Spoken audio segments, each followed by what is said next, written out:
It is recording. Okay, we'll call our meeting to order, and the first thing we have is the oath of office for Michael Bradley. Pretend to stand. I'll sit taller. Manager Bradley, if you would raise your right hand and repeat after me. I, Michael Bradley, do solemnly swear I, Michael Bradley, do solemnly swear that I will support the Constitution of the United States that I will support the Constitution of the United States and of the state of Minnesota, and of the state of Minnesota, and will faithfully discharge the duties and will faithfully discharge the duties of the office of manager of the office of manager of the Rice Creek Watershed District of the Rice Creek Watershed District to the best of my judgment and ability. to the best of my judgment and ability. Very good. Thank you. Thank you. Congratulations. Congratulations, Mike. Yeah, all right. Thanks. Okay, I we're gonna did go to volunteer for this, so I have no one to blame but me. there you go. I will go to the roll call. Manager Waller. Present. Manager Minot. Present. Manager Bradley. Here. Manager Wagaman. Present. And I'm here, so we're all present today. Next thing we'll do is set the agenda. Anybody like to add or subtract from the agenda today or make any changes? Madam Chair, I'd like to have a discussion about the Metro Mod meeting that many of us attended. I don't know if that ends up being in a manager's update, but specifically about the Clean Water Council's, what they said about the Clean Water Council. Why don't we do that in the manager's update, Marcy? Okay, You can bring it up then. we'll do. Okay. Anybody else? Staff have no adjustments. Okay, the next thing is the approval of the minutes. Do you want to set the agenda? Oh, wake me up. Okay, we need a motion to set the agenda as presented. So moved. Second. We have a motion and a second. Any further discussion? Will be a roll call. Manager Waller. Yes. Manager Wynant. Yes. Manager Bradley. Yes. Manager Wagaman. Yes. And Manager Priner, yes. Okay, now we're to the approval of the minutes. Madam Chair, I would move approval of the workshop minutes from January 11th, 2021. Second. We have a motion and a second. Any further discussion? Be a roll call. Manager Waller. Yes. Manager Wynant. Yes. Manager Bradley. Yes. Manager Wagaman. Yes. And Manager Priner, yes. Motion passes. Okay.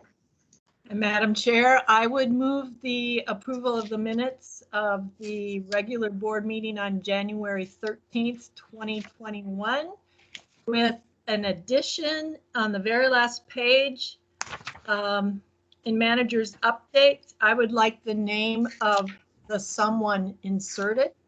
I had reported that the Ramsey County Park had appointed someone. Let's have it.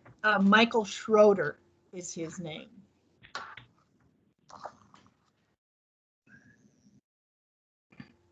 Okay, so we have a motion with an addition.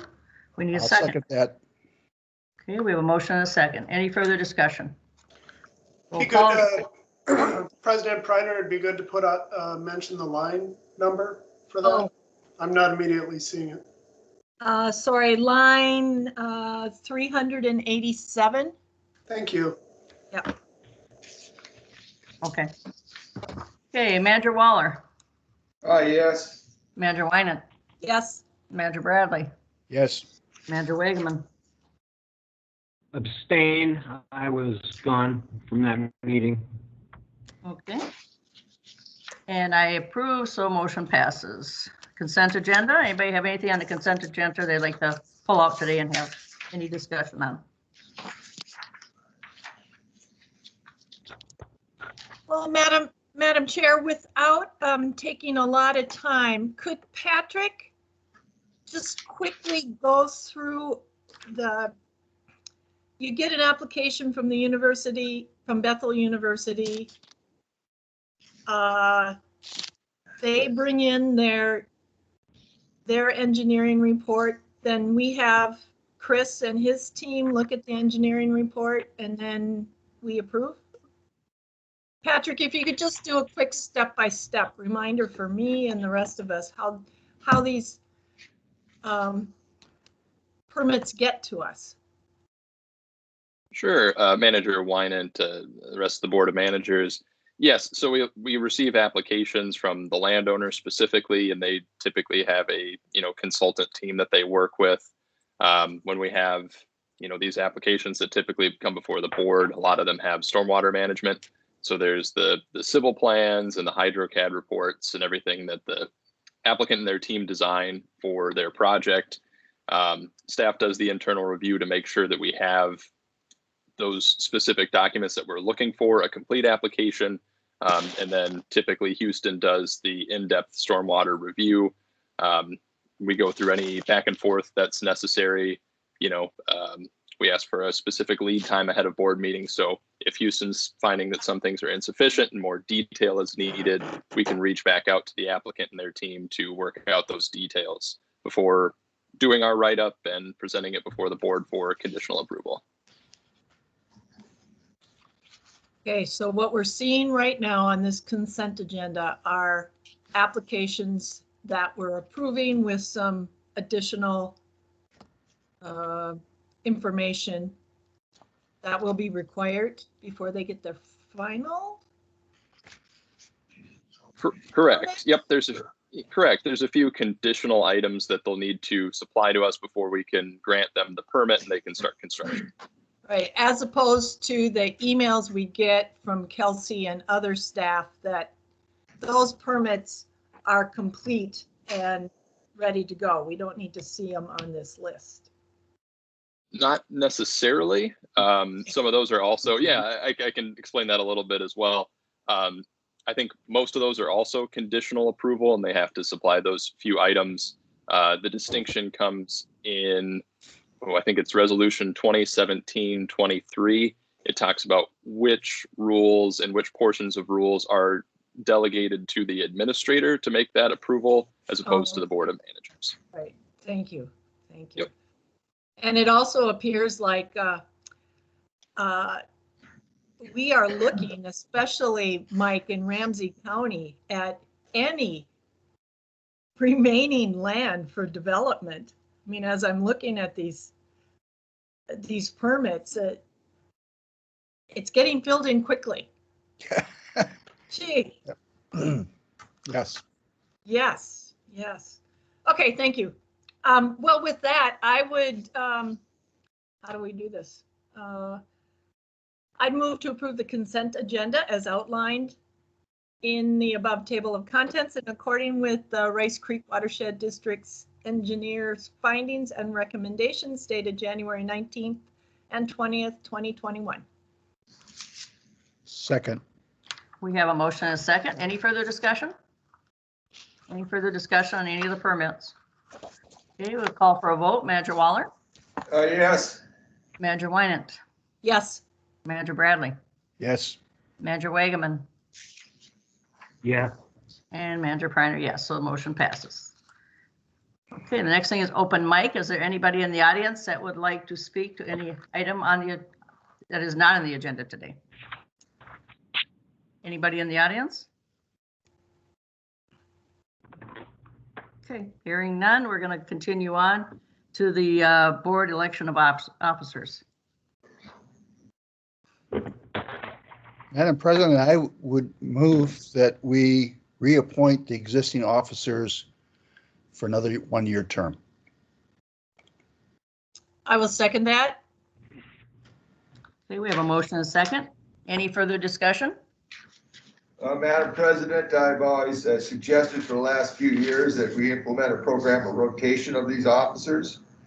And I still suggest that that's what ought to be done. Any other comments or questions?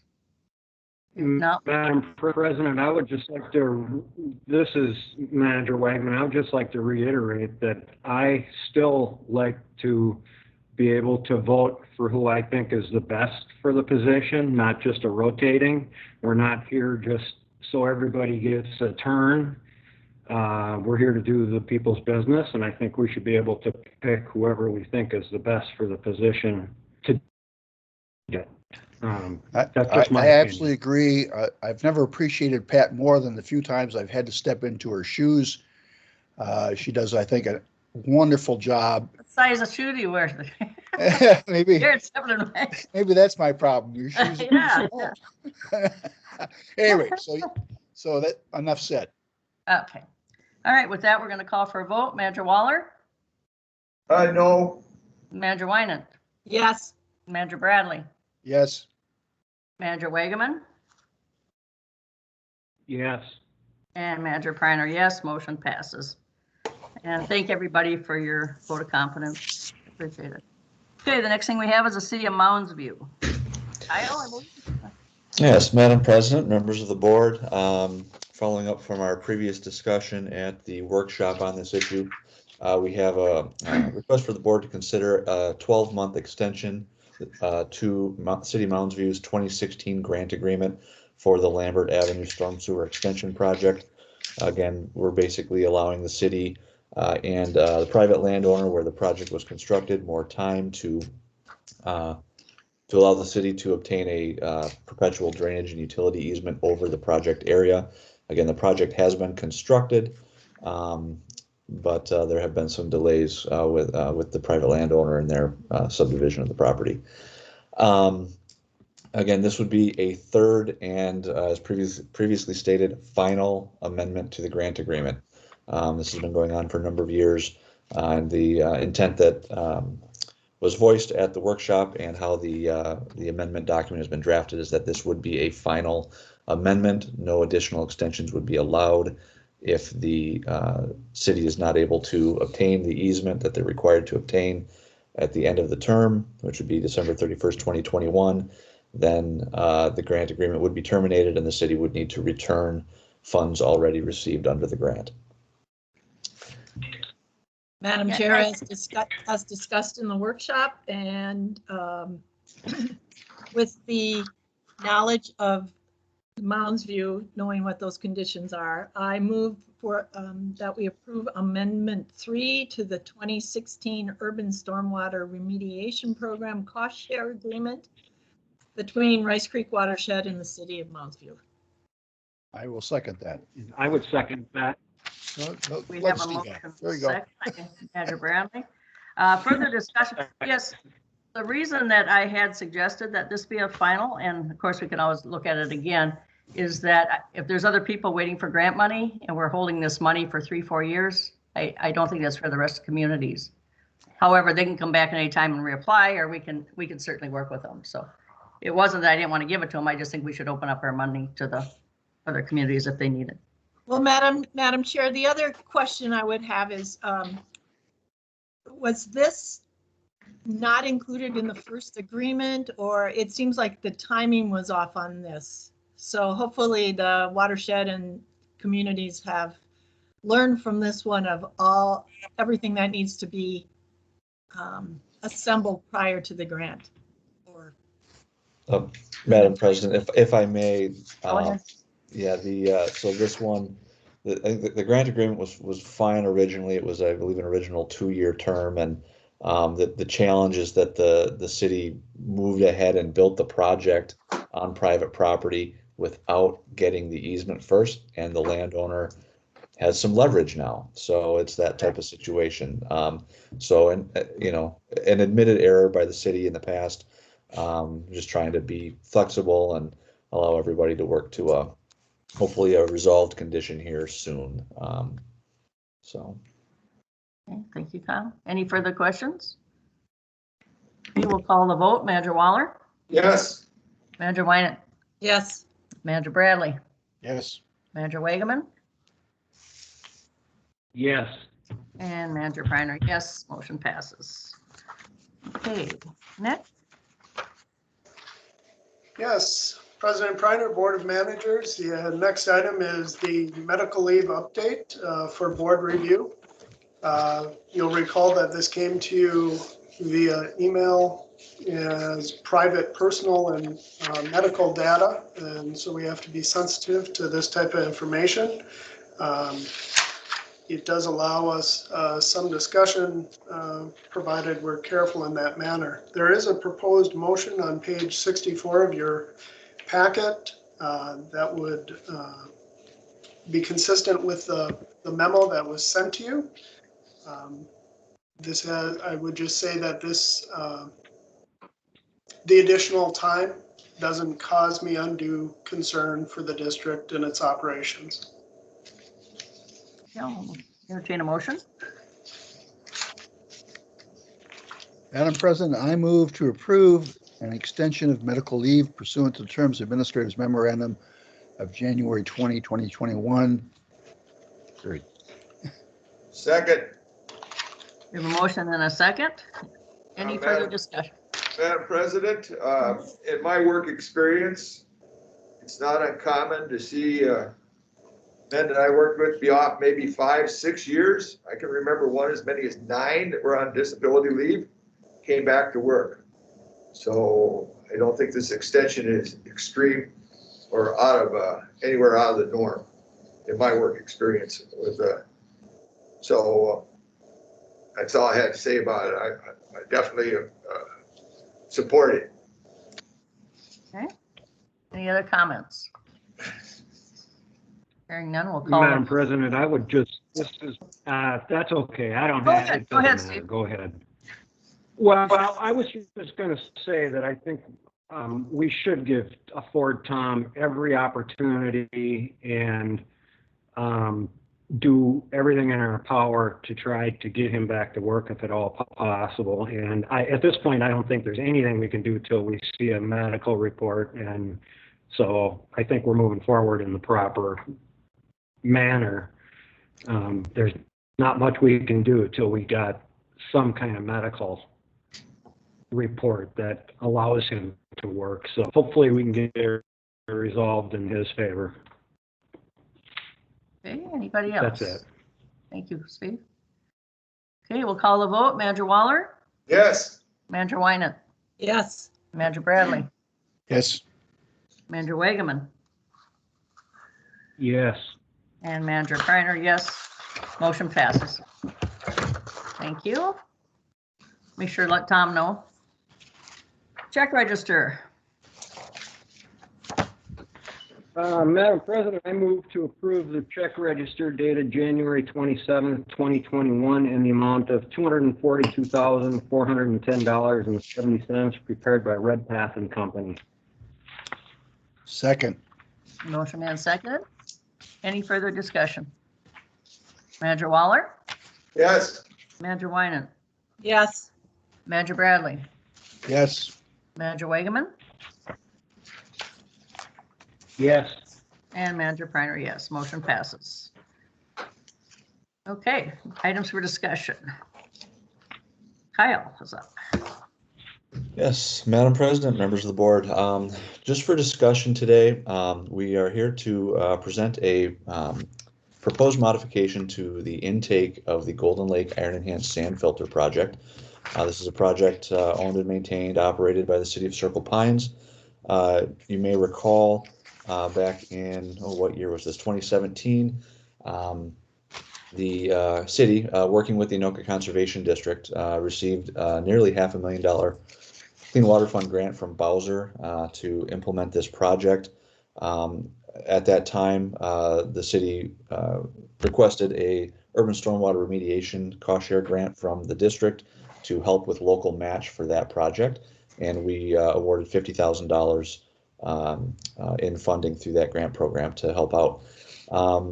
The city then, based on the financial reporting we did through that grant program, provided the remaining $71,000 and change in local match. The project was completed in 2019, and our funding was distributed to the city the very early part of last year. Since its construction, there have been some noted issues with water being able to get into the system through its intake.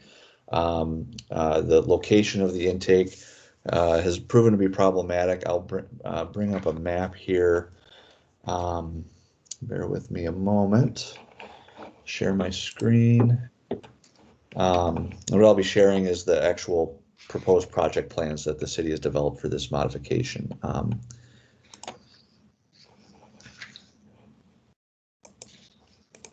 All right, hopefully folks can see this. And so anyway, the location of the project is just, it's on Anoka County Ditch 5362. There is a stormwater pond just between Lake Drive and Golden Lake, and that's where we're talking about here. So you can see Lake Drive on your screen here. North is not up, just be aware of that. But the ditch comes into this stormwater pond, which is a City of Circle Pines stormwater pond. It was petitioned as an impoundment on 5362 a number of years ago. And the current intake is located really right at the outfall, if you will, of the ditch into the stormwater pond. That's proven problematic. There's a sheet pile that was installed and some riprap, I believe, to help direct flows of the ditch away from that intake. But due to a combination of either sediment deposition or low water levels in the pond, the intake has been challenged to pull water from the pond. Our district staff and its engineer have been talking to city staff and their consulting engineer, WSB, for some time now, talking about options to modify this project or make some changes that would allow it to function more effectively and for the long term. If you say that after our input and some back and forth on that, the design that the city and its engineer have settled on involve two components. One, extending and moving the location of the intake further out into the pond with a submerged intake out here in this area. That's approximately 250 feet or so further from its current location. And they also plan to complete some dredging within this stormwater pond as well with this approach. Staff's position with the city to date has been, I think this has been communicated even probably by the board in previous communication, that the dredging of the pond is the responsibility of the city. It's a petitioned impoundment on the ditch, and the conditions of that petition, or the order related to that petition, would, which is not unique to this pond. It's standard condition for any impoundment, is that the petitioner is required to maintain that facility. What staff is most interested in is seeing this intake moved, and based on our experience with similar projects, other iron enhanced sand filters that we operate, moving that intake location, would say as far away from the, where the ditch comes into the pond would be advisable. And so we do certainly support that component of this project. And so with that, do we have here? So the city has already put these plans out for bid and has received I believe five quotes were received. They have an apparent low bidder with Peterson Companies around $127,000. From back out of this here, from staff's perspective, looking through the line items on the bid proposals, we feel, again, with our recommendation is that the board consider providing some cost share to the city to modify the intake of this system. We see an eligible project cost for that component of $63,533 and change. Staff would propose that the board consider a 50% cost share on that component, which would result in a grant amount of $31,766.95. So that's staff's proposal. We're not asking for action today. This is a discussion item, trying to take the board's temperature so that the city of Circle Pines can proceed with its project, or get the ball rolling. It's a winter project, and so time is of the essence to get that done, largely because of the dredging that the city would like to undertake. If there is direction from the board to consider a cost share on this, staff would bring a grant agreement back to the board at your next meeting on February 10th would be the plan. Other than that, I know Patrick Antonin is with us here today and probably would like to speak to this. Otherwise, we're open to questions and discussion on the topic. But again, based on our previous involvement in the project and the benefits associated with the modification of the intake location for long-term operation of the project, staff can support this effort and would recommend that we move forward with the city. Madam President, oh, I'm sorry, Kyle, I didn't mean to interrupt you. Madam President, I just had a question. This may be totally inappropriate on this type of project, but is there any way to help Circle Pines use up those credits we've been discussing on something like this? I'm just thinking out loud. I mean, is there a way to try to help them clear some of them on this type of project, or does that not work? Okay. Steve, I'm not sure. Steve, Madam President, Go ahead. I suspect that the city would rather have cash. But yeah, I assume that, but yeah, but maybe they can use the credits for at the other some point, part they are spending themselves. I was curious. Yes, I understand that. Yeah. Just trying to look for help to get that wiped off their books. Okay. Madam President, I'm not doing it to try to not give money. That wasn't my point. I mean, I was just not to not give them money. I'm just wondering if there's any way to work anything in where we can help them on a project like this where we could get rid of some of that. I don't know. President Reiner? Go ahead. Just as a general comment, as the board knows, and to answer Steve's question, the regulatory requirements are not things that the district has financed to fulfill, the obligation. When there is latitude there in the dollars, we certainly can look at it, but it's not something that we fund. Okay. I figured that was the answer. Thank you. Madam President, Go ahead. speaking of off-the-wall questions, mine, we own a mobile track which has the ability to do limited dredging. Would we be able to lower the cost of the dredging by assisting with our own equipment?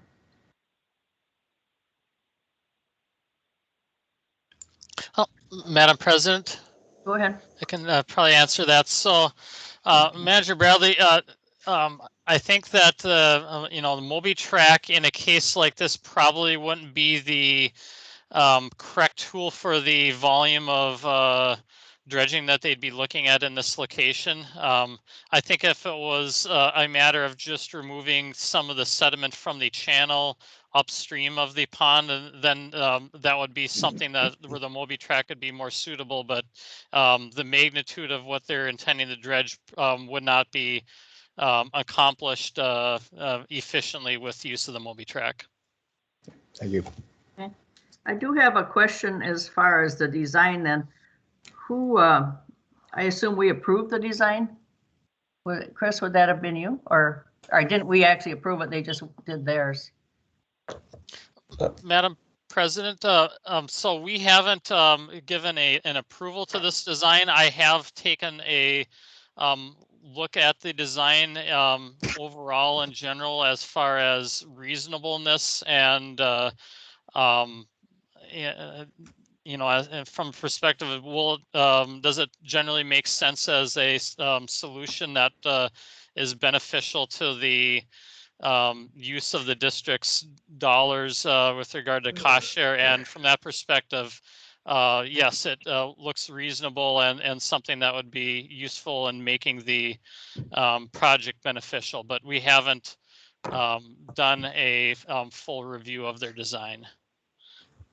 Madam Chair, I would add as well, the the city and WSB did come to us with, I think Bill put together 4 or 5 different alternatives that they were looking at to achieve their goals here. The district, again, with input from the engineer, did provide a fair amount of feedback on those options based on our experiences with similar setups, and the approach that the city has put together in terms of the relocation of that intake and its design. I would say is most consistent with what the district would recommend for a setup like this. Madam President. Madam- Go ahead. Madam- Me? Okay, I think it was John was first, and then, go ahead, go ahead. go ahead, Madam John. President, there's two, this situation seems to be broken down into 2 items. One's the sand filter location, and the other one's the dredging of the pond. And the pond was, I assume, was established with a permit from the district. And some time ago is what I heard. Could that some time ago be decades and decades when this was permitted? Because you said the city came in and petitioned for it. And if that's the case, let's say this pond's been in existence for 25 or 30 years, there's been a lot of changes upstream. And to me, this pond is similar to the one we have right before Long Lake or Lock Lake. And there's a lot of sediment comes down. It is from upper parts, not just from the city of Circle Pines. That's all 5362 from Blaine and Lexington all drains in there. So I would think that as we've discovered with Lock Lake and with that sediment pond that we have at above Long Lake, that oftentimes that sediment comes from just the stretch of the water course that's just above the pond. And those we've seen as being having more than one community add to it, and they've become ad valorem financed dredging facilities of the district. And maybe it's time to take a look at this one, because I think that's a similar situation to what we have over there in New Brighton and Arden Hills with the Long Lake Pond, or that we have in Fridley and New Brighton with the Lock Lake Pond. And think about it's really a regional problem, and maybe what the amount of drainage that comes from Circle Pines is rather is insignificant to the whole regional flow of it. To John's point, that we also have a holding ponds. I think they're Grace Creek facilities, though. That's one difference. On ditch 1, just yes, we do. Just east of Bald Eagle. Correct. And so, and all of these ponds, I think are important for the regional management of it. And so in this case, it might be best for the district to play a role in helping that dredging out, and not just the relocation of the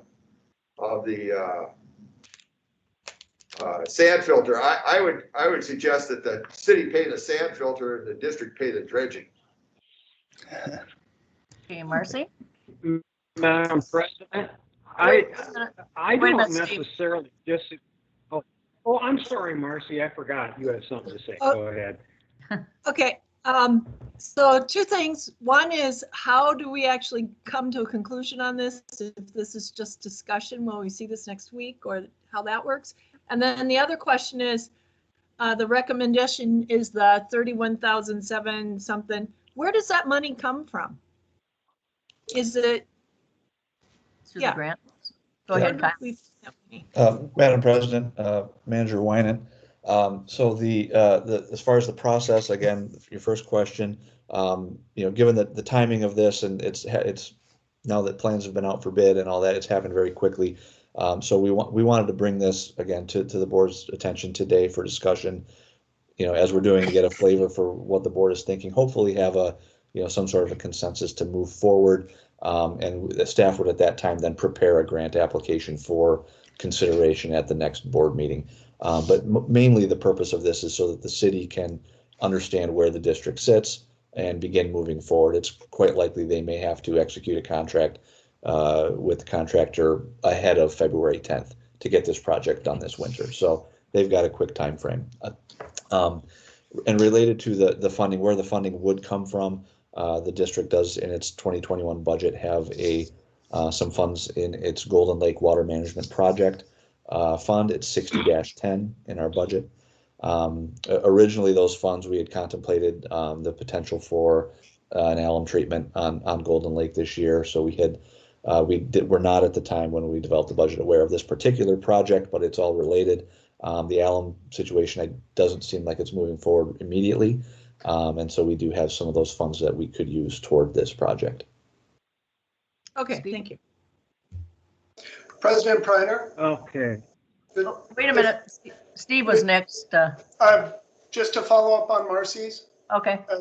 Thank you. I think there was a second fold to Marcy's question in regards to kind of asked, how do we resolve this? So what staff is presenting to the board today, Marcy and managers, is consistent with the framework that we've set up.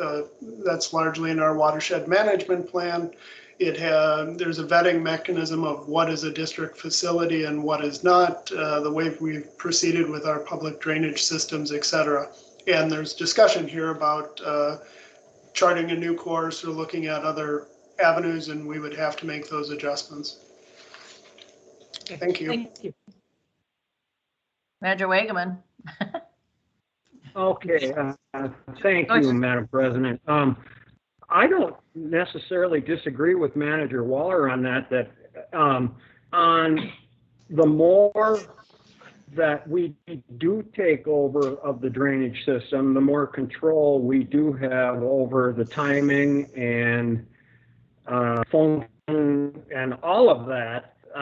The only concern that I have is that inflates our budget, and everybody's looking at our budget and not liking that it's going up. And I don't see how we can take on all this kind of stuff without our budget going up. But I think I don't think it would be a bad thing for the watershed to be in control of a lot of this stuff, because it would get done in a more efficient way. I think we're the most involved party that is involved in all of the different mechanisms of it. So to me, it does make sense in a way to do that, or to at least look at it and go forward and see, because the more we have control over the system, I think we can manage it better. Okay, so for today, though, in order to move this forward so they can do their checks, I think we have to move with what we know, because the other part was going to take another whole system of information and approval. So yeah. I guess that's my feeling of it. Anybody in the audience that would like to speak on this? Board and chair, this is Patrick Anton from the city of Circle Pines. Thank you for hearing our proposal today for this project, and I appreciate working with Kyle on this. And like he said, we've been working really closely with Rice Creek staff on this project and with WSB. And I know Bill Holmes is on from WSB, our city engineer, to answer any technical questions that you may have about the project. But just a couple of clarifying points. The cost share for the iron enhanced sand filter project, in the memo you have the city at about $71,000.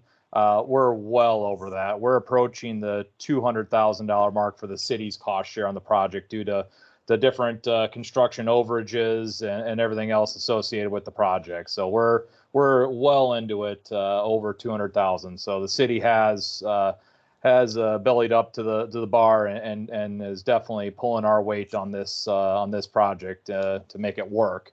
And unfortunately, it was working, and then the sheer amount of sediment coming down from 5362 over the years and all depositing right at the inlet of the pond, right where the inlet to our iron enhanced sand filter. That's really what's caused this problem, is the sediment that's all coming down from 5362, which obviously we have no control over. We own the property, but you guys manage the property. So That's, like Manager Waller said, it's not just Circle Pines sediment that's coming into this pond. It's Lexington, it's Blaine.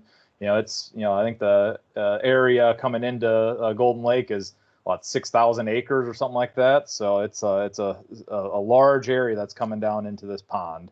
And a couple other points. This 2022 project on 5362.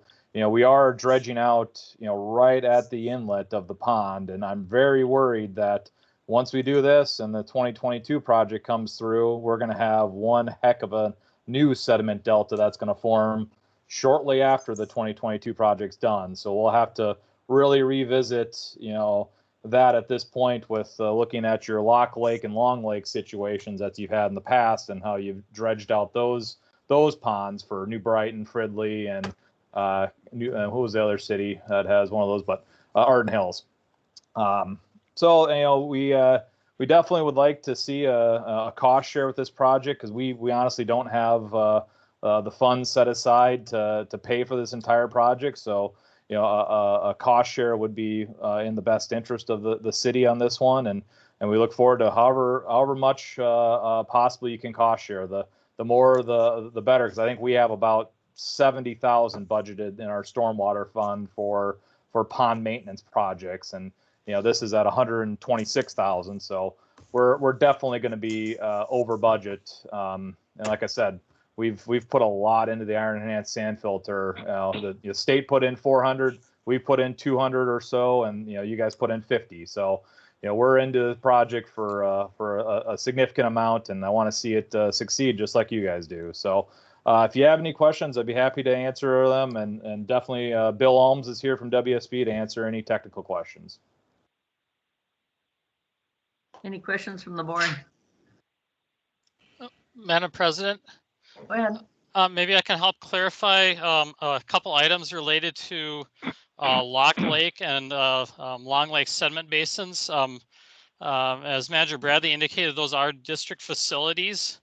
Meaning the district has them, and as part of its watershed plan, identified a responsibility to manage those, maintain them, and those are not city projects. Those are, again, district projects. The difference here with this one is that this was the impoundment on 5362 was a city project. It was petitioned in 1991. And the resolution and order from the district that indicated the responsibilities, or I should say, that the ordering of the impoundment by the district indicated a responsibility of the city to maintain that pond, in relation to that impoundment. So I think there's a distinct difference between a city developed and owned facility versus one that the district has developed and managed. I think that, as you indicated earlier, it would take a bit more thought and discussion to really get your head wrapped around as a board what ponds that you would want to manage versus which ones you would not. Right now, it appears that how the district has been maintaining things has been district facilities versus things that are not listed as district facility are maintained by the other entities that are listed as responsibility. So deviating from that would be a change from previous action the board has taken. Madam President, Mr. Waller. I just point out 1991 is like 30 years ago. And most of these district facilities didn't exist 30 years ago. I think,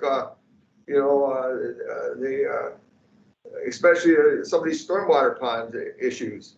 And this one happens to be on the water course. It's not, it's on one of our drainage systems. And it's not like a city stormwater pond in a development, for example. And so maybe it's time for us to revisit what was done in 1991. There's lots of retrofitting that we have to do, and this might be one of those situations. At least it appears to me that it needs to be taken a look at, because it has a much more regional function than just that of Circle Pines.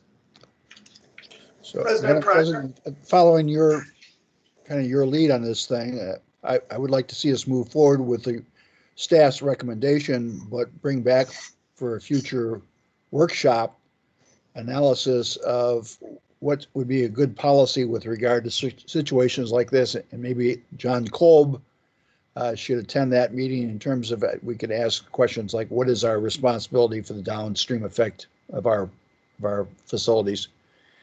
But to help them get this job done.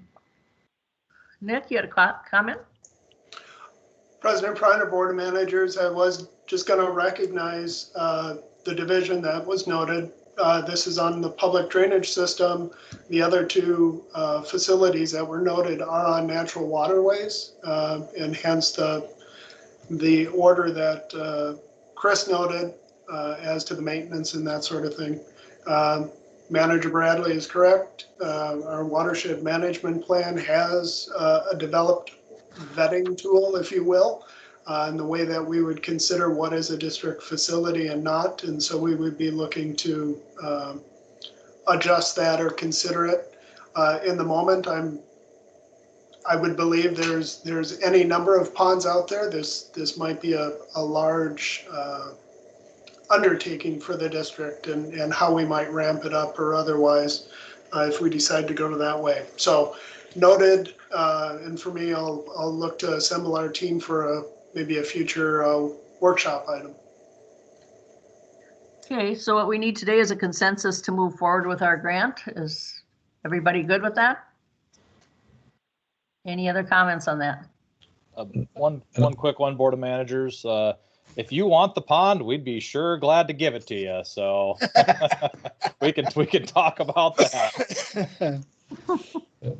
Madam President, a couple things up, and one which Nick alluded to earlier, and appreciate your sentiments on that, Patrick.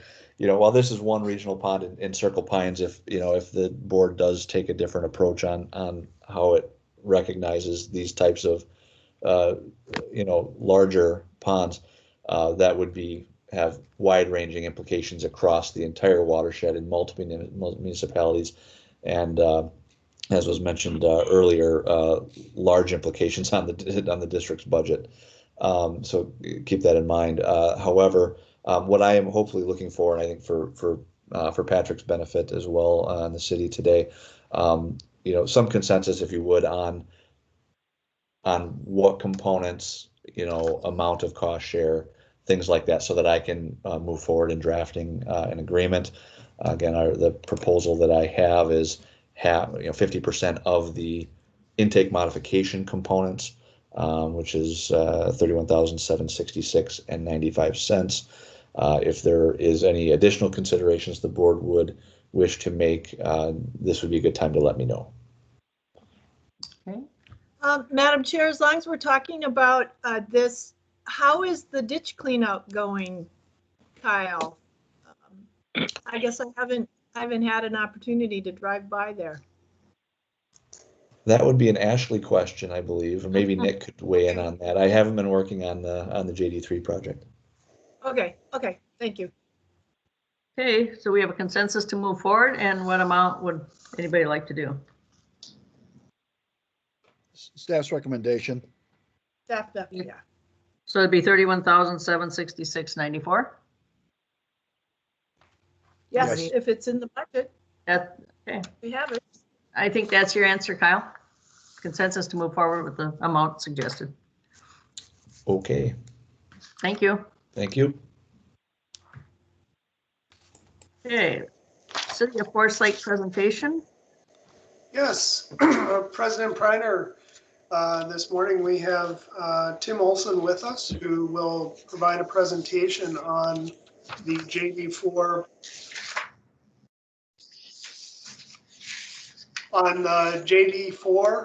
public drainage system. This is part of the public drainage system here is located in the city of Forest Lake under large development efforts coming forward.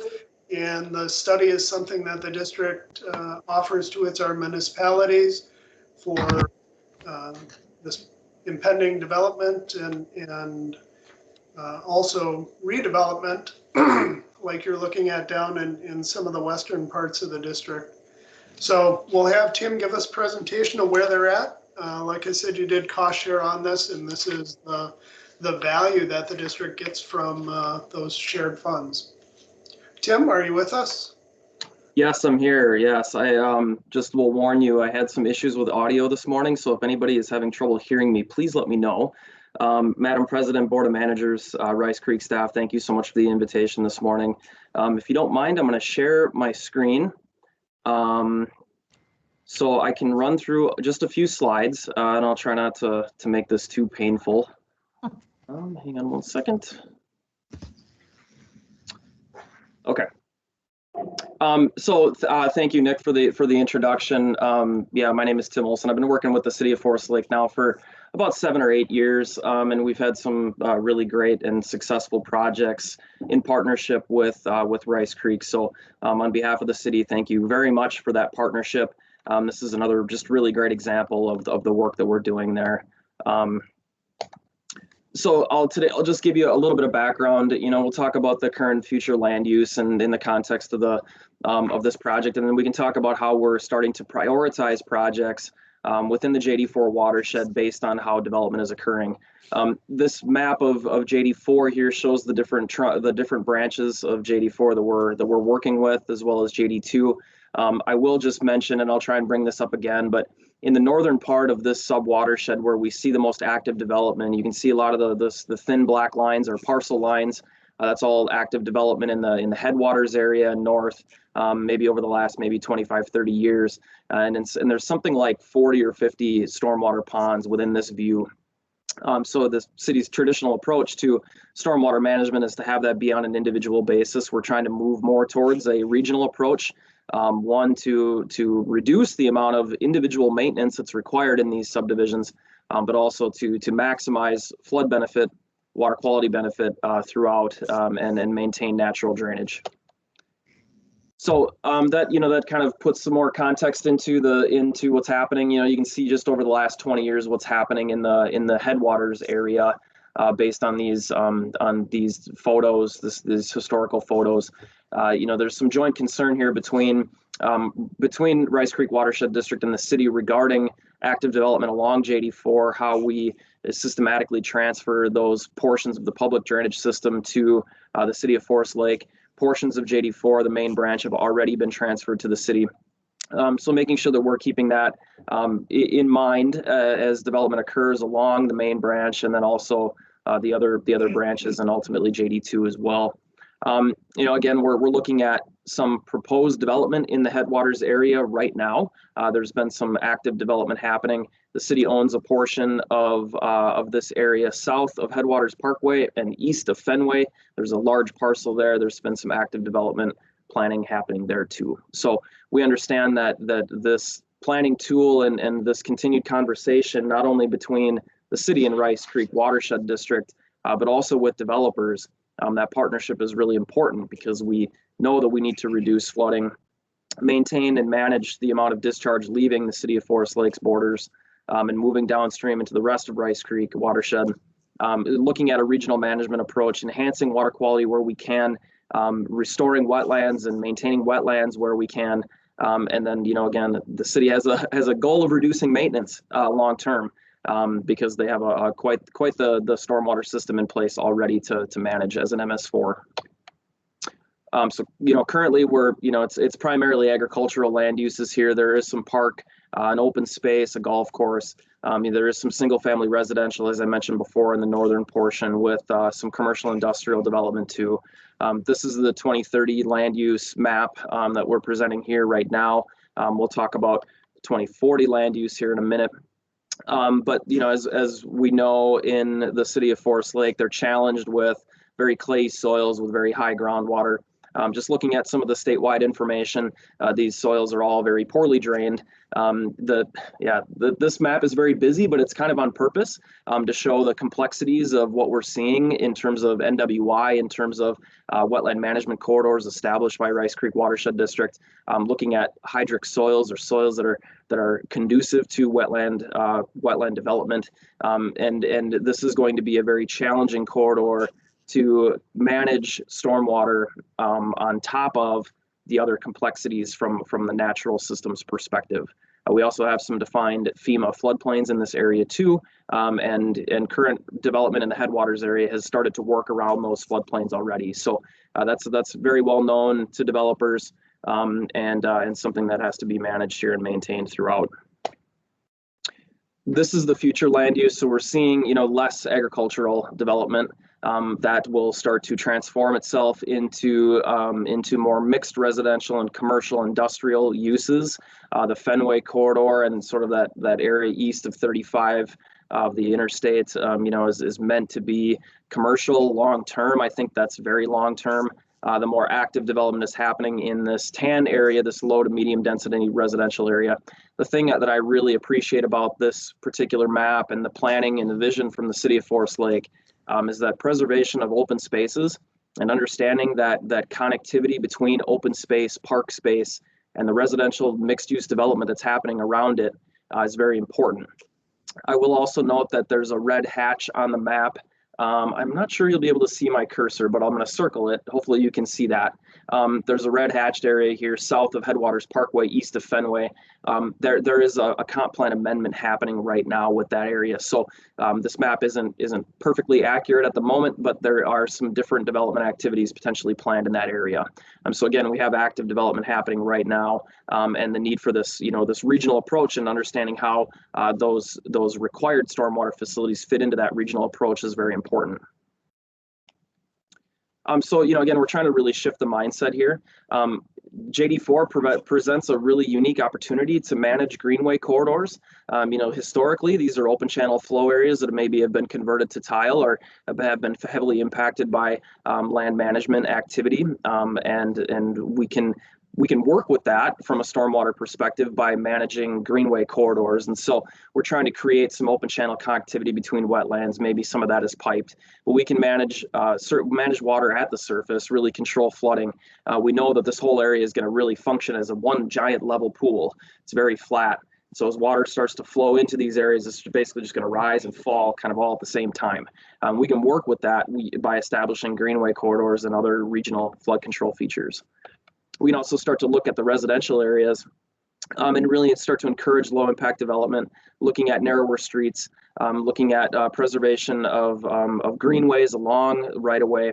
Pedestrian connectivity is really, really important to the city of Forest Lake too. They've been very successful in securing safe routes to school funding, as well as other DNR trail funds to connect those really amazing public spaces and green spaces that the city of Forest Lake has. So we can work with that, from a residential perspective too.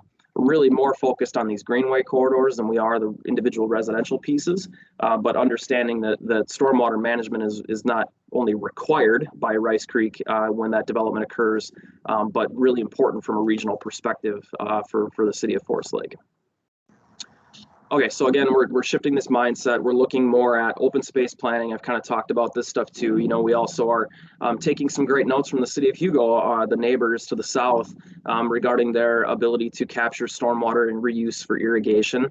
Volume control is going to be nearly impossible for a lot of developers in this area. So identifying some regional approach to collecting stormwater and using it for irrigation may be one of a few possibilities for infiltration or for volume control. We've also had some success, sort of capturing that stormwater and selling it back as a utility to residents or to developers or HOAs, as an actual utility that's discounted compared to, a groundwater resource being used for irrigation. And then we talk about wetland restoration. I'm using the term restoration here. We've had lots of conversations among staff about what word we use when we talk about wetlands, whether this is mitigation, restoration, whether we're using this to bank credit for future impact throughout the development. That is all very important conversation. And I think what we're focused on here is that we know that there probably will be some wetland impacts, and I think we'll kind of roll with the punches as developers present those impacts.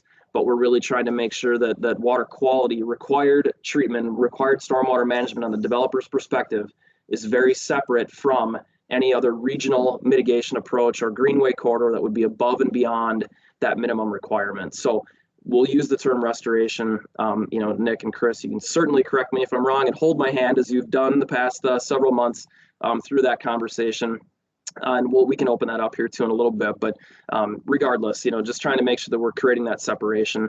So we developed, I'm going to keep going through this. We developed, really study areas, high priority, medium priority, and low priority areas to really scale the amount of assessment that we did within this report. The high priorities have the most active development, medium a little less, low even more, even lower in the priority in terms of development. So we're looking at these 3 high priority areas within the northern portion of the watershed. Again, looking at floodplain management for regional rate control, looking at some restoration of large wetland complexes that have been modified over time. The area that you see in green here, again, hopefully you can see my cursor, has some topsoiling work being conducted right now. So this is a good opportunity to maybe look at a cost share on a restoration project here. I'll talk about that in a little bit. But then again, integrating the stormwater ponds into that feature, and then having this be really sold as park space, really as a regional amenity for adjacent development. That's one thing that's really important to the city of Forest Lake at the moment. Having that trail connectivity and that connection between open spaces for residents is a huge amenity, and it's been selling quite well. Again, shifting just a little bit south now, looking at more of a greenway approach. Again, we're trying to utilize the drainage patterns that are in place along the main trunk. This is tile at the moment, but opening that back up into more of a natural channel with some integrated stormwater ponds. Again, that's for regional rate control and water quality above and beyond a minimum permit requirement. And then again, integrating those parks and trails. So the Headwaters Parkway will ultimately be extended in the future. That'll connect into the Hornsby area in adjacent Columbus here at some point too. So that project is probably more imminent than we think based on development.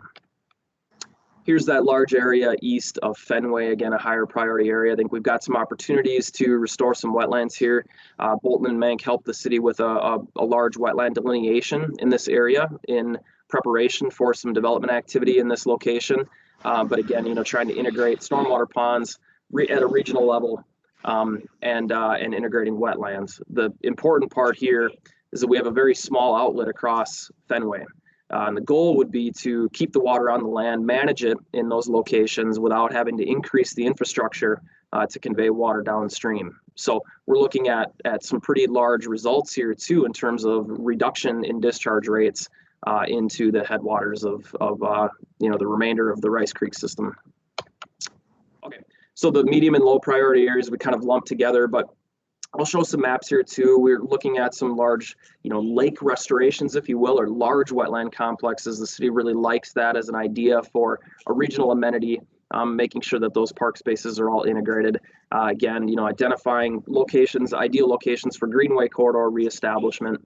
And then in the further south in the low priority areas, we're really looking at just approximate regional pond sizes. We can do some hydraulic modeling where we look at current land use versus proposed land use, compare those two volumes, and that's a pretty decent assessment for how much water we would need to store to meet our rate control requirements. So just basically some land dedication assessments is what happened in that lower priority area. Again, kind of a busy map, but you can see the large blue blob on the top. That's that lake restoration area. Those teal lines that are connecting, the wetland complexes along branch 3 and branch 4 are ideal for greenway corridor establishment. Those linear features are going to work very well out here. And then again, just down in the JD2 area, looking at what those regional facilities would need to be. All right. We talked about this and I brought some of the stuff up earlier, but we understand that the public drainage system and the systematic transference to the city of Forest Lake is really critical. The city is very much on board with how that happens. I think in the higher priority areas near Fenway and south of Headwaters Parkway, there may be a section of tile that needs to be transferred in ahead of development. And how we work with the landowner to make sure that they still have access to that tile will be a critical conversation as we move forward. Again, we talked about restoration versus mitigation, what can really be banked for credit versus what's used for regional flood control. Having those conversations with the folks on the TEP and others that have WACA considerations will be really critical here moving forward. And then development timing is always kind of elusive. It never occurs the way that you plan. And so just making sure that we have enough flexibility in this approach to meet the demands of development will be really critical. The city, I think, is ready to and understands that there may be some upfront investment, but we're really looking to continue this partnership with Rice Creek in an effort to maybe conduct some cost share projects on regional controls that go above and beyond the minimum permit requirement. So those are kind of our next steps. We're really focusing on the high priority areas. We'd like to begin that systematic transference of the ditch to develop those greenway corridors, begin that construction. I think that from a regional planning perspective, the open space planning is going to be the next real critical step on the city's side. But from the stormwater management side, I think looking at potential cost share for wetland restoration or mitigation projects, understanding some of those systems that go above and beyond the minimum permit is where we want to head. So that whether that's partnering on cost share directly with Rice Creek, if that's going into grant applications as a team, as we've done and been very successful doing in the past, those are all options that the city is very interested in discussing. We've developed some planning level costs. I won't spend too much time on these. In fact, I'm going to go to the next slide. If we start to look at the total impervious area in terms of acres in each one of these development areas and start to look at some planning level costs, these costs get really scary really quickly, the more impervious area you construct. But what the point here too is that to understand that as impervious areas being constructed in these large development areas, the investment in stormwater management is very high. And so looking at the developer to take on those development costs, those stormwater costs per development, and then identifying costs that go above and beyond is really what we're trying to do here. If we look at this upper table in the upper right-hand corner, the 757,000 number, that's a kind of a planning level cost for the wetland restoration component and some of the design and monitoring pieces that go with it. So that first project in terms of scale, we'd probably be in the $700,000 to $800,000 range for a larger wetland complex restoration. Admittedly, that was quite fast.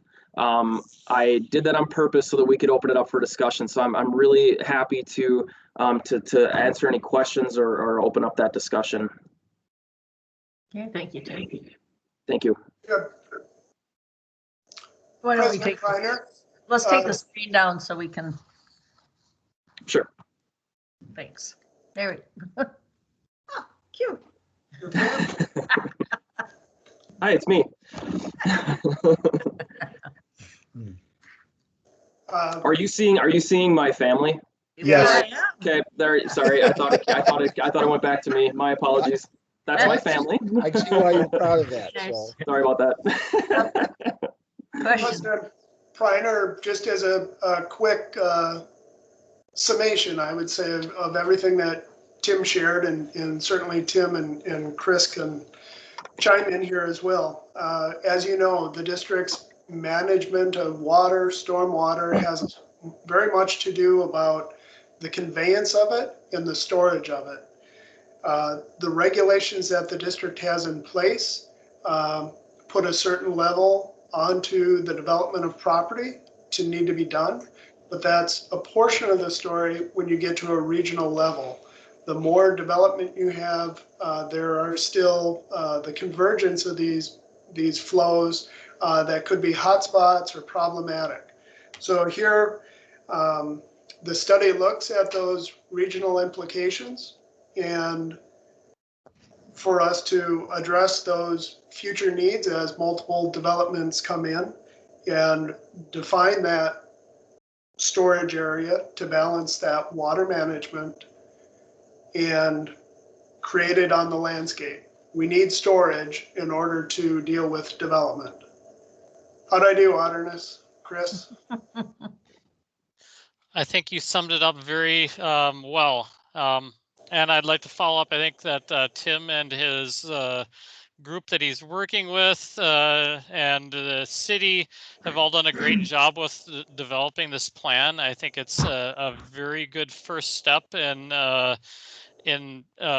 getting our collective heads wrapped around the issues we're dealing with as this area develops and how the city and the district may partner with each other to not only manage water from these developments, but to improve both the quantity and the quality of the water as it's coming off the landscape. So I think there's a lot more to be done here, and Tim indicated as such, but this is a great first step in that, and certainly there'll be more as the developments start coming closer to fruition and more to in that coordination step. And I really think that the focus on the public drainage system is very good. As Tim acknowledged, these areas, in order to be able to accommodate this development, the public drainage system will have to be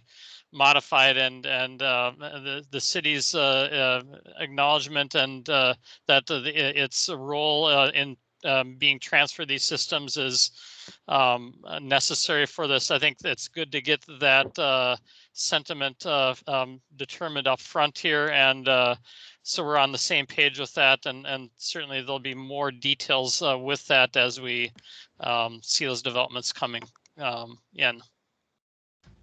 Okay, questions? So, Madam Chair, I would just point out again, I'm looking at the water management plan that we have.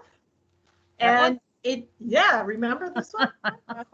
And it looks like this was noted as Anoka County Ditch 15 Judicial Ditch 4 Stormwater Master Plan. So good for us. We have it in our watershed plan. We better, because we funded part of it. Right. So as I'm actually trying to connect what we know about clean water funds, the plan as we go forward. So that's good. That's good to see. So, Madam President, I'd just like to make two observations. Number one, Tim, I met you the first time when you gave us a tour of the project you'd done around the city facilities, and it was awesome and great. So you've given us a good reason to trust you. Thank you. I think I also know that we've had some concerns in the past about some of the portions of Judicial Ditch 4 when we transferred them and we lost control over maintenance. So I'd be wanting to think about that part of it too. Understood. Comments? Manager Waller? Yes, good morning, Tim. Nice to see you. And I think this is a better start than the last time, as Manager Bradley was pointing out, when the city was late to come to the district about the transfer of number 1, and when the transfer of branch 1, I should say, on ditch 4 happened, we had a lot of retrofit headaches afterwards. And so this is a good approach. I'm happy to see this partnership. But just looking at the beginning of this, and when you have those teal lines, which indicate the drainage system, and then those large blue lakes or reservoirs, I assume there'll even be fish in them, as there are in some of those at Hugo. I would caution that the ditch is maintained to not run through the middle of those. You know, that becomes a problem when the bottom of the ditch is no longer there. You don't have the profile any longer. And in Hugo, we tried to put these large stormwater ponds, some of them 26 acres in size. You know, they're really pretty good pieces of water. And they're 30, 35 feet deep. We put them as auxiliary to the ditch, and the ditch channel is still there, and the maintenance is there. And so you have control of that, and you don't have it mixed with your stormwater pond management. So that's a suggestion. I didn't really the diagram indicates just from the diagram space that you've lost the profile of the ditch in the middle of the pond. It empties up and it gets to be a problem. So that's my first comment, and I agree with Manager Bradley. We ought to take a look at this because basically the theme of your talk was turn this over to the city, and I'm not against that necessarily, but I want to make sure it's a functional program and I'm happy to see the city and the district work together so that these are a good handshake or handoff or whatever term you want to use that shows the coordination, because more development means less absorption on the land, and particularly up there, those are organic soils with a lot of heavy clay just a few feet below the surface. And so that's what I like to see, that kind of partnership in there. The stormwater management plan of the city coordinate with the regional conveyance system of the district. Thank you. Thank you, Manager Waller. Any other comments? Well, the only thing I would like to say is I love regional ponds. So I think what we need to do is to work toward that. But we have to make sure that the timeliness is correct so that this is getting accomplished before the developers are there at the table. Some are already there, I think, the way you've talked. And it can get lagging in time frame, especially like for us to make major changes in funding. So, all I can say to our staff and to your staff is to please coordinate. Time-wise is very important. Yes, thank you, Madam President. And I think that, timing is always critical, and we're never quite as fast as we want to be. We totally understand that, but I think the conversation that a lot of cities are having with developers right now, are shifting away from letting the developers sort of decide where the small, undersized regional ponds should go or small development ponds should go, and more towards, this is our regional development approach. You have to fit your parcels, you have to fit your lots, you have to fit your densities in around this dedicated space. And I think that, this is one step in the right direction for the city of Forest Lake. And, right now, while we have some good political momentum, that I hopefully that attitude can continue. I look at Forest Lake a lot like the state of Minnesota. It's at the top of the watershed. Everything leaves Forest Lake. Nothing comes into Forest Lake. And so, I'm biased as a water resources engineer. I'm passionate about environmental protection, but, there's a tremendous responsibility that the city of Forest Lake has that the water that leaves their border is properly managed such that we start that process for the rest of the watershed off in the right direction. And maybe that's part of the reason why Minnesota is so progressive when it comes to that approach. But anyway, thank you for your time. I appreciate it. Thank you. Any other questions, comments? If not, thank you, Tim. We don't need to act on this one anyway. Oh. Okay. Thank you. Okay, Citizens Advisory Committee recruitment update. That would be Beth. Hello. Good Good morning, everyone. Thank you for letting me join you. Thank you for letting me join you this morning. Wanted to give you a quick update on recruitment and where we are with the CAC. And I've been specifically asked what, if anything, that you, the board, can do to assist us. So recruitment, we keep working at it. We spend time every week trying to recruit folks for the CAC, and it is an ongoing challenge, but one that I will say is consistent with what we're hearing from our other partners and other watershed districts and groups that have CACs, that keeping larger CACs full is kind of always a challenge, and we do have a larger CAC than some. Interestingly, one of the things that keeps me from getting too frustrated as we try to recruit members is that we've been approached a number of times by other watershed districts on our best practices for keeping our CAC engaged and having such a robust and active group doing authentic work. So we've shared a number of our priority setting activities and our agendas. We talk about our planning for the year. So those are the things that we are also promoting to members that we're trying to recruit. As far as promoting, we take a variety of steps. We've had it featured on our website and refer people to the newly updated CAC page on our website, and we'll often kind of move the CAC announcement up to the top of the list on our updates and announcements page for our website. We feature it on social media, and then we'll like it and share it and do all of that social media activity when we've got partners that also promote it for us, and a number of them have. And then we've also done a number of e-blasts, and we've included it in other communications we've had with our partners. I think where we've had the most significant movement is emails to our partners and stakeholders. We've done some general emails, but we've had a really good response to very targeted asks, reaching out to people that we know that are working with the public or have cost share programs, and specifically saying, hey, we're trying to find some partners. Do you have a recommendation? And most often, some of the general blasts will get ignored, but when it's a one-on-one email where we say, hey, so-and-so, do you have any recommendations? That's where we've gotten a lot of our most recent responses.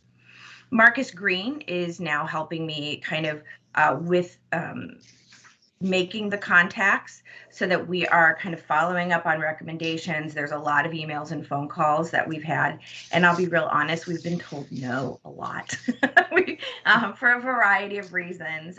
Everyone, it's understandable.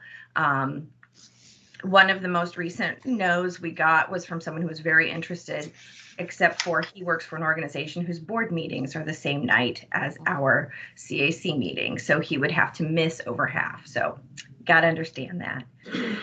Currently, we have a great applicant from Ramsey County who has submitted her application. She will be our guest at the February 3rd CAC meeting. And then we'll confirm with her after she joins us at that meeting. She's already submitted her application, but we also want her to visit, to attend with us. And then we'll kind of go through the formal process of bringing her, I'm assuming, to your workshop. And if you want to interview her, staff will have interviewed her. But if you want to interview her as well, then we can do that. And then we bring her to, bring the applicant to your next meeting. And it's very possible she could be an official Ramsey County representative by March. That's our hope. We also have, 3 individuals that we're pursuing in Washington County. 2 are a husband and wife. So we're hoping that maybe we can get one of them. It was information shared with us by Manager Wynant. They are certified producers in Washington County through the Ag Certification Program. So we've reached out to them. And then also we have a Minnesota water steward in Delwood that we've approached about participating on the CAC as part of her water steward. So she's thinking about it. She has a new baby at home. So the fact that right now we're meeting virtually does make it a little bit easier for people to consider it. Anoka, we've gone through a list of folks and had a lot of no's. And right now we're pursuing an individual that was recommended. They're going to make a joint introduction via email. So it was somebody we had talked about before. They weren't interested at that time, and we're circling back to them. And that was, as I said, a specific introduction from one of the employees at Unoka Conservation District. So that's kind of where we are. A lot of fingers in different pots, trying to find great individuals. Specific to what the board members can do, I had thought about this and kind of had a strategy in mind that I was going to discuss with you, and then I actually changed my my mind on what I think the best thing that the board can do is. I will say I would love to get your recommendations and have you forward people's names and their phone numbers and email addresses. However, after a lot of thought, I realized that these positions are not intended to be political. They aren't appointed by their county boards or their cities. They are applicants from the public that present themselves to you for your appointment. And I want to kind of insulate them and protect them from this becoming overly political, where it's one thing to reach out to our stakeholders. It's another thing to see them become, for lack of a better word, pawns in some of the negotiations that are going on. If you will excuse me being so bold. So I would love to have your recommendations and then let us follow up. We will continue to go to our stakeholders, but beyond that, that's the biggest thing that you can do, because it really then puts it in the hands of citizens who are committed to volunteerism and to water quality issues. Now, if you disagree with me and you guys want to be more involved and at the recruitment level, then please, I accept that guidance. But that's, after a lot of thought, that's where I kind of came to. Getting names, sharing ideas, but then letting the process kind of work its way through. Is this being presented at the county city meetings? Like, Yep, it has been. Mm-hmm. Okay. And I'll be real honest, we haven't gotten a lot of response. I did just send out a notice for a save the date for the February city county partner meeting. Mm-hmm. And while I promoted the vacancies when we did the May program, I purposefully removed it from this one because we do have a couple of really strong leads. And I was a little afraid of muddying the waters, but also the messaging that it would give. It's a little more complex. Say, well, we've got some leads, but we're still interested.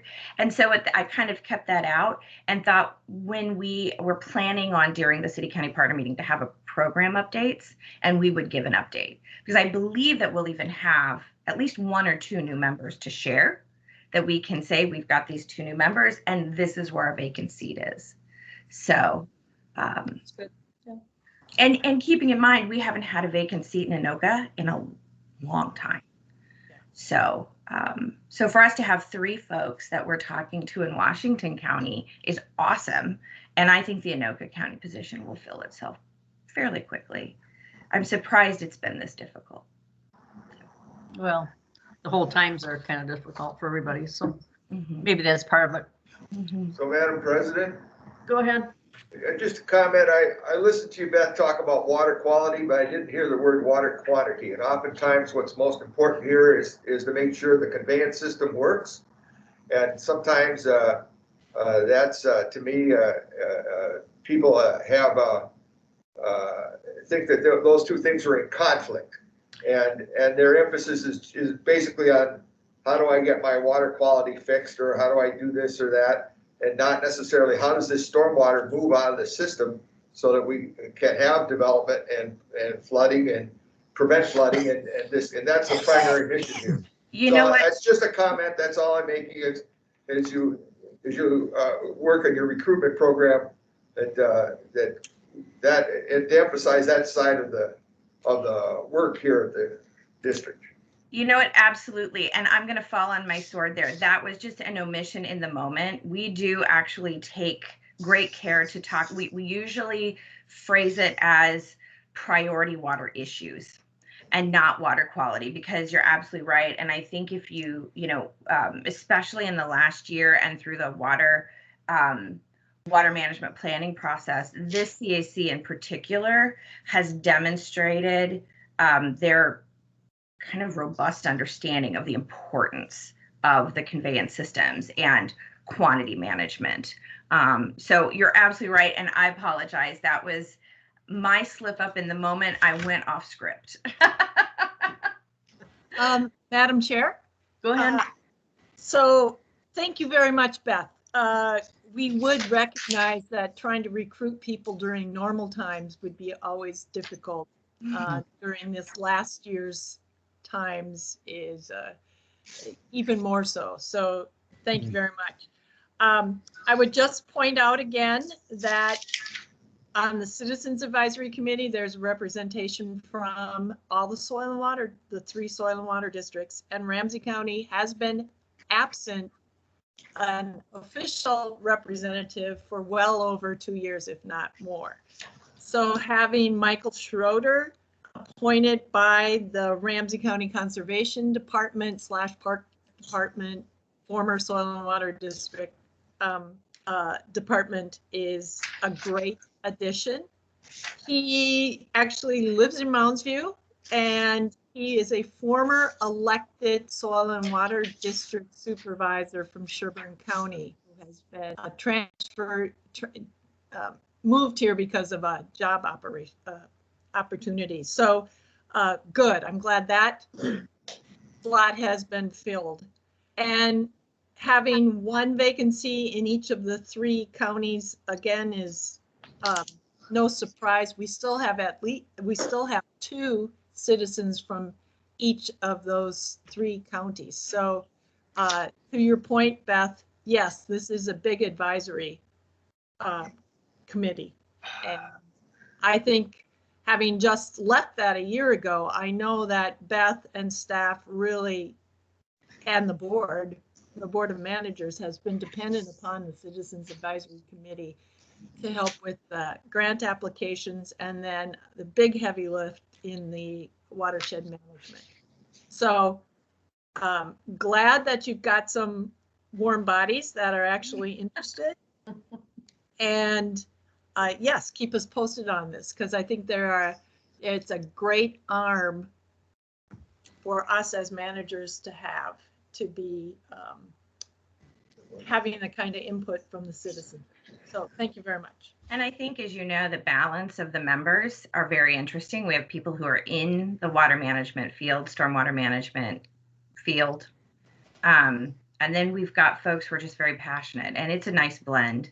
I will share as I wrap up that Bridget Osborne, who is the current chair, and I are working on kind of a survey and priority setting activity, and looking at, now that we've wrapped up the watershed management plan, now that we've gotten through operating procedures in 2020, what are some ideas from the CAC? And she's going to be communicating through some emails and some surveys with them, which I think is really great to have her leadership on that. And we've been working closely. So we'll keep you updated and hopefully keep bringing you people. Normally we would have brought you the slate in February, but because we were so close with a couple of folks, we'll bring that to you in March for reappointment. And everyone that's serving now is willing and requesting to serve another year. So any other questions for me? Any other questions for Beth? If not, thank you, Beth. Thank you all so much. Okay, staff reports. Anybody have any questions for any of the staff?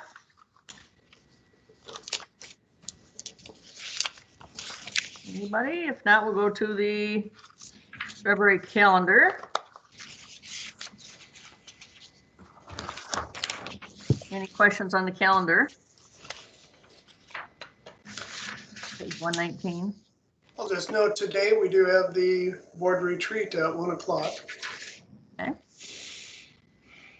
And that'll be from 1 to about 3? Correct.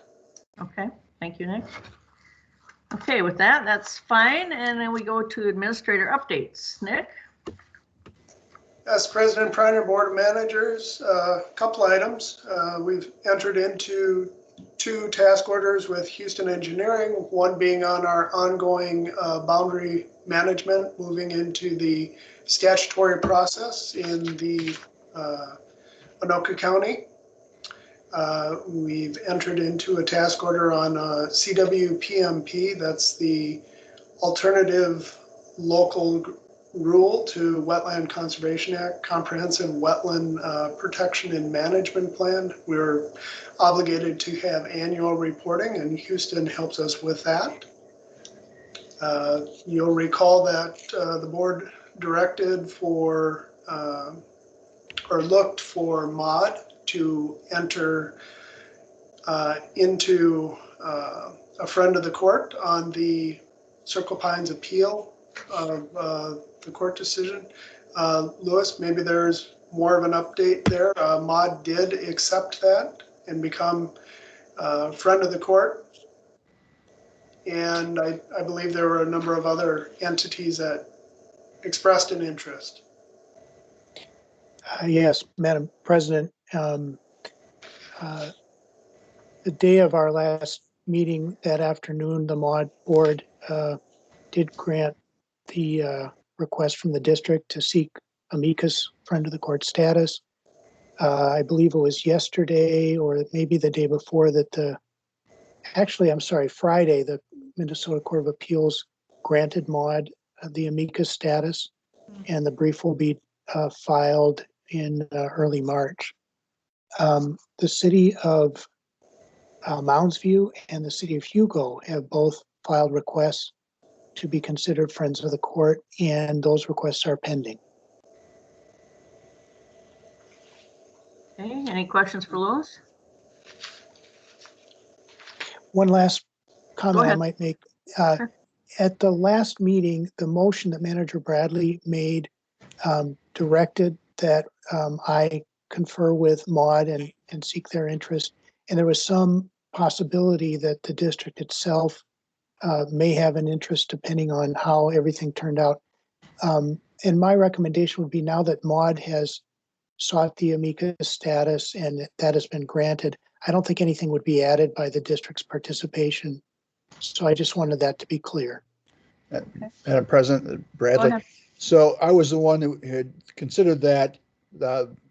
Apparently Lewis is going to write the brief for MAUD, and I can see no purpose of having Lewis do something for us also. I mean, so I support his recommendation. Okay. Any other questions or comments on this? Okay, go ahead, Nick. Thank you, President Preiner. Managers, an unfortunate update. The trucks that the district has, we do have 5 vehicles that we park on site in the parking lot. They are rather routinely being vandalized. Most recent, breaking into the topper, seeing what they can find, that sort of thing. But more recently, just day before, they broke into the cabs and apparently tried to hotwire them, pulled apart some of the steering column and this sort of thing. So unfortunate. We do appear to be somewhat of a target. We do have some cameras on there, and of course we're taking the actions with police reports and our insurance company.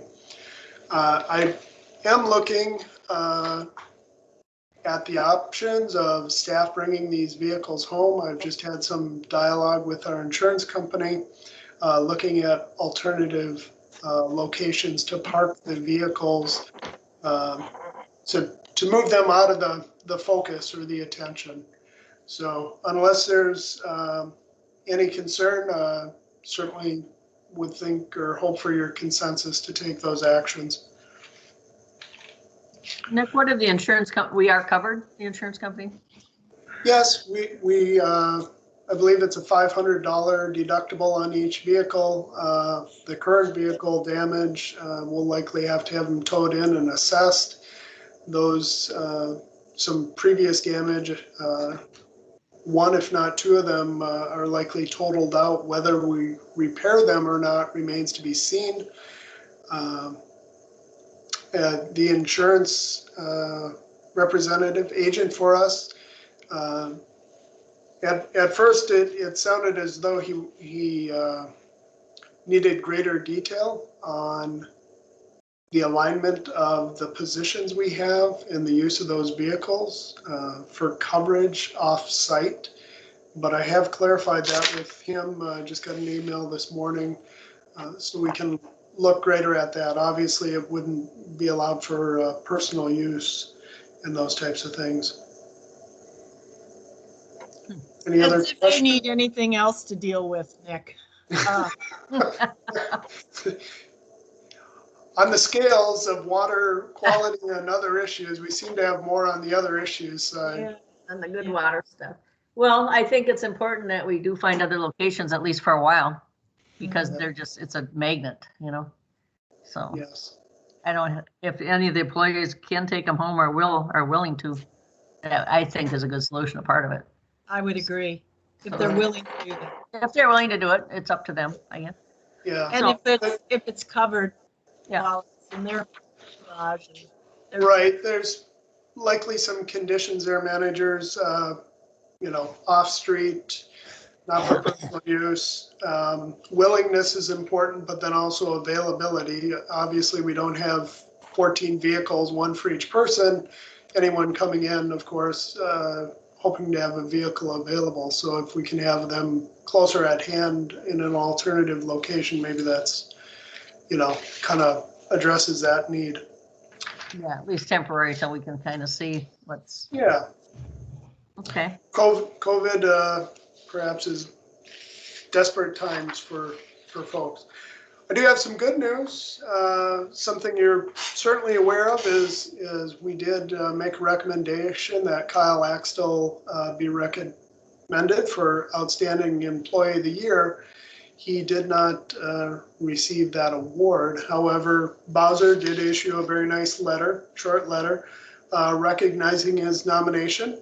That has been placed in his personnel file, and certainly big congratulations to Kyle for all the hard work and quality work he does for the district. He is certainly well respected by his peers here at the district itself, but also by our partners. I agree. Congratulations to Kyle. It was a very nice Absolutely. letter. Yeah. Yeah. I have no other updates, Manager Kleiner. Any other questions for the administrator today? If not, we'll go to managers. Madam President, Oh, go ahead. I do have one question for Nick. Okay. I received a call from a resident on 10/22/32 wondering about the report from Houston Engineering, where that's at and where we're at on that. Yes, President Preiner, Board of Managers, Manager Wagaman. The report has been drafted out. Houston has shared it with staff. It is scheduled to be on the workshop here in February to review that with the board. There are, I think that's February 8th, and there are some specific components that will review with the board as avenues to move forward with that. I see Chris came on. If Chris, maybe you'd like to add something to that. Nick, I think you summarized that pretty well. I really don't have anything more to add there. No, that's good enough for me. That answers my question. So no need to go any further on my account. Thank you. You're welcome. Managers report. Let's start with Manager Waller. I don't have anything to report, Madam President. Manager Wynant. Thank you. Just to give you an update, thank you for your support of my application for the Clean Water Council. MAUD did select the manager from the Middle Sauk Watershed as their recommendation to the Clean Water Council. All those that applied are to the council itself still have their name on the list. So I guess it's up to the council/governor, and they plan to make that decision in March. So that's an update on the appointment.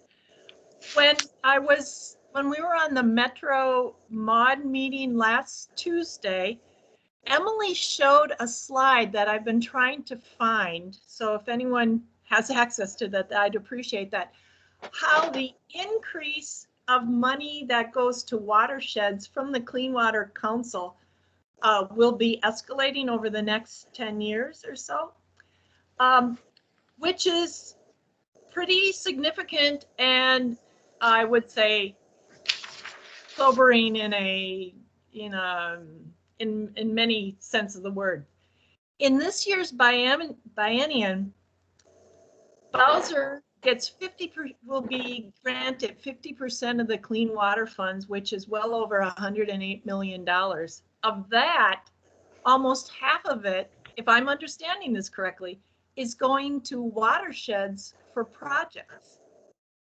So I need to be a little more clear about this as we go forward. So it doesn't appear like cities get the money directly or spouse or soil and water districts get the money directly. It will be going through the watersheds, which I'm sure is no surprise to anybody, but I mean, now it's all kind of coming to the front that unless and until you have your plan, those funds are not available to you. So watersheds just continue to get more and more fiscal and financial responsibility going forward. So unless I'm really off on this, it's something definitely to be paying attention to. Any comments? President Preiner, Manager Wynant, I'm happy to engage Maud, specifically Emily, on that and see, I recall the slide and just get clarification on that and share what I find with all of you. Yeah, when I see things visually, that's when it goes, oh yeah, we're no longer talking we're going to do this, but we're actually at a point where we are doing it. Sure. And, yeah, I'd love to see that slide. I haven't been able to find it at all. So thank you. Anybody else? Questions on that? Manager Bradley. No, nothing. Okay, Manager Wagaman. Nothing.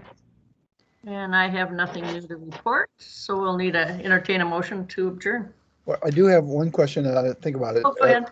Nick, are there any materials for this afternoon in advance, or are we just going to get them there? You'll receive the materials there. Yep. Okay, thank you. A motion to adjourn. Second. We have a motion and a second. Any further discussion? All in favor? Oh, Aye. sorry. No, we got to do Manager Waller, Aye. Manager Wynant, Yes. Manager Bradley, Yes. Manager Wagaman, Yes. and Manager Preiner, yes. Motion all adjourned. Thank you, everybody. We'll see you at 1 o'clock. Yep. All right. Thank you. Thank you. See you So- later.